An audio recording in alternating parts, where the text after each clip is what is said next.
David, China has traditionally been a tea-drinking society, but coffee consumption has expanded at a rate of about 25 to 30% a year. That is quite phenomenal. What is driving this? Is this just part of a broader westernizing trend?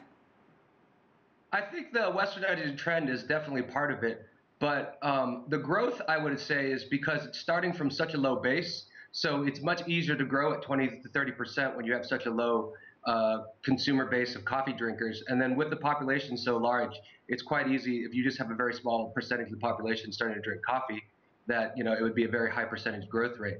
I think the interesting thing about coffee here was 10 to 15 years ago, anyone working in China, you would ask them, will China drink coffee? And they would say, there's no chance. And I think the way that a lot of the coffee companies have entered the market wasn't necessarily to sell coffee initially, but they were selling a lifestyle.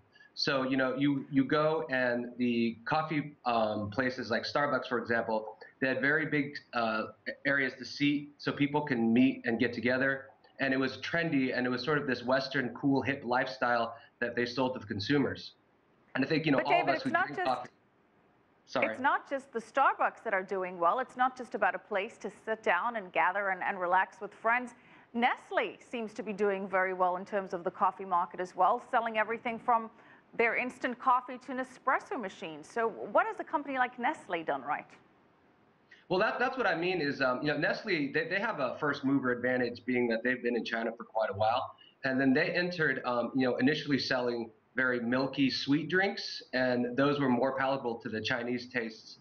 And but I think what happened now is there has developed a coffee culture in tier 1 cities like Beijing and Shanghai. Shanghai especially, you've seen in the past couple of years a lot of very small, small coffee shops popping up without much seating that serve coffee. And these places now, they no longer just have a cashier who makes the coffee, but they have trained, qualified baristas whose primary focus is creating coffee. And I think this is a big change that we've seen in the last couple of years, because prior to that, I've been in Shanghai now for 5 years. When I first came here, you would rarely see any small shops. It was just the large Starbucks and Costas. But now there's small shops popping up all over the place. So other than Starbucks and Nestle, who are the other big global players that are poised to do well in this new coffee culture in China? I think any of the big global players can do well, but China is a very competitive market. It's, I would say, probably the most competitive market in the world. You're going to have all the Asian companies, all the European companies, and the American companies competing here. And you don't really see that in other markets because it's going to be more regionally focused.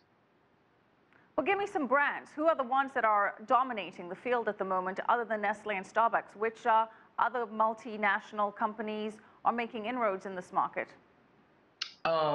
Costa is, quite prevalent here in China. I'm trying to think of other big chains, but big chain coffee shops, it's primarily dominated, I think, by Starbucks and Costa. How are the local Chinese companies doing? Are their coffee brands being accepted by the Chinese consumer? So the currently, I think earlier we heard them talk about it, where Yunnan province produces most of the coffee in China, but the coffee there is still quite low quality. And so much of the coffee coming in is still imported. And I think it'll be still, a bit of time before we're going to see a lot more domestic consumed Chinese coffee, because the farmers really need to develop their expertise in growing the coffee beans. So overall, what is your projection for China's coffee market? How much growth do you foresee in the next 5 years? I think the growth is going to be phenomenal. I mean, I think one thing we can look at is the growth of wine consumption in China. So I know now China, it's, if not the top, one of the top red wine consumers and purchasers in the world. And that's the same thing. 10 years ago, not many people drank wine at all. And I think about 4 years ago, they set up a wine exchange here in Shanghai. And so if we look at wine, and if coffee takes the same trajectory, the growth will be, tremendous, and China could potentially be one of the biggest coffee drinkers nations in the world, just because there's so many consumers. Okay, thank you so much, David Hong, foreign legal consultant with King and Wood Mallesons law firm.